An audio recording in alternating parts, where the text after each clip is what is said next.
going to be making some strawberry jam. I picked all these this morning, so we've got a fresh batch. Got 5 cups chopped here, and we're just going to blend them up, and then we'll get them going on the stove.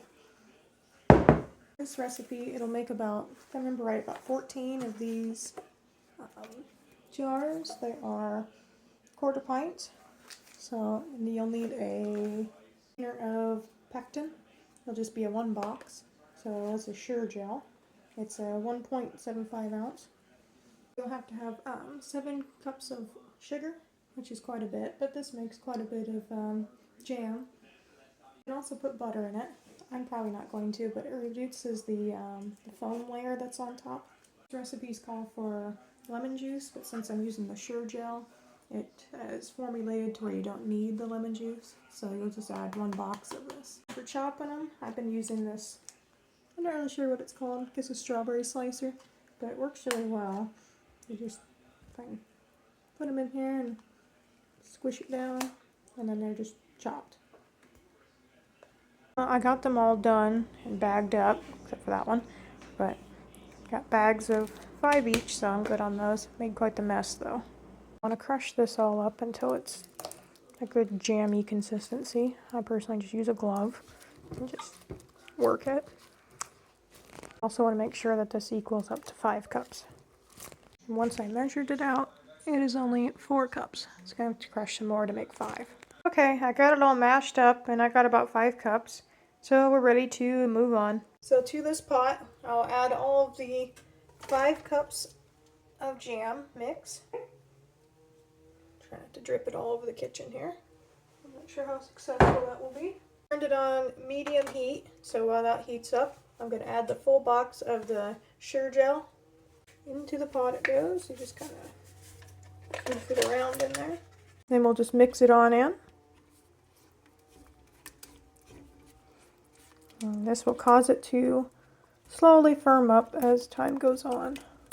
So you just mix it until it is well incorporated. So we're just going to keep stirring this, and the goal is to get it to a full roiling boil to where you can't stir the bubbles away. Stir it often so it doesn't burn or anything. In the meantime, you can clean up the mess if you have one. I definitely do. So that way your work area is clean and ready, because we're going to have to get these jars washed up so that way they're ready to go for the canner. I've got the jars all ready to go and lined up. You'll also need, if you want anyway, you don't have to, is this funnel. So go in here and it'll make it a lot easier for you to be able to get the liquid in there. And you can also get a lid. I'm not really sure what this is called. It picks up the lids when you're sanitizing them in the canner. If you choose to do that, you can also just wash them since they're brand new. Sorry, I also forgot you need to have some grabbers so you can actually get your cans out of the canner. We're getting there. I had mine on medium heat. You can bump it up to high heat. You'll just have to babysit it more. I was doing other things, so I had it on medium, but I turned it up to high now, so it should be getting up to a full roiling boil here soon. You can see it, it's not too steamy, but see how you can't stir away the bubbles? They just keep coming. So that's the full roiling boil that you're looking for. Now I personally remove it from the heat while I'm adding the sugar, so that's what I'm going to do. So here is 1 cup, 2 cups, 3, 4, 5. So I have actually ran out of sugar, so I guess I'm going with 5 cups. But I think that'll be plenty sweet. Now we're going to put it back on the heat and bring it back to a full roiling boil for 1 minute. I have my water bath canner going, so I just filled it up to the line that's right about here. I have one of these baskets. It just distributes the heat to where your glass jars will not break, so most canners already come with this. So now you're just going to want to boil this and stir it the whole time for 1 minute. Then we will remove from heat and we will add it to our jars.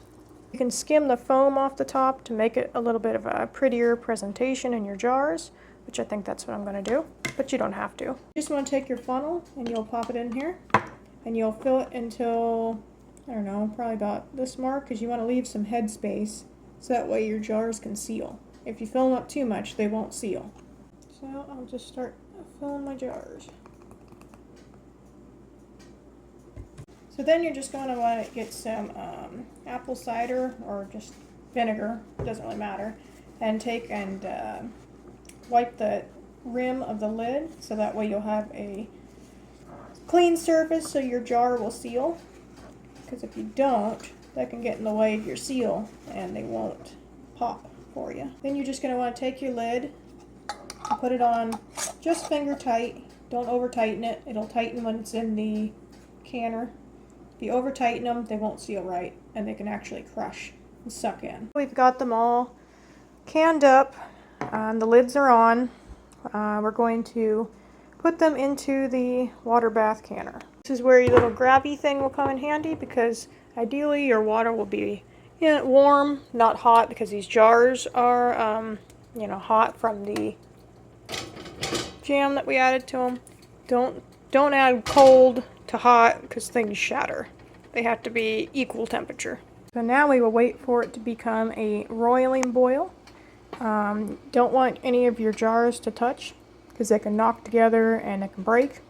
And make sure that the water level is completely covering your jars. It doesn't have to be like fully filled up to the top. Just make sure you have at least a couple inches of water over the top of your jars.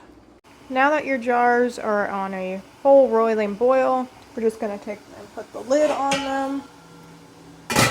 And you'll set a timer for 10 minutes. So let them go for 10 minutes.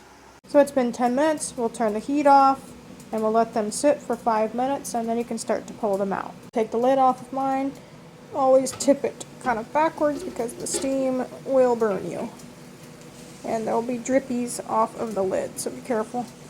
Here they are in there, boiling away, and in 5 minutes I will take them out and set them on a towel. So it's been 5 minutes, so we'll just reach in with a little grabby thing, kind of tip the jars so the water will come off the tops so they don't splash around and burn.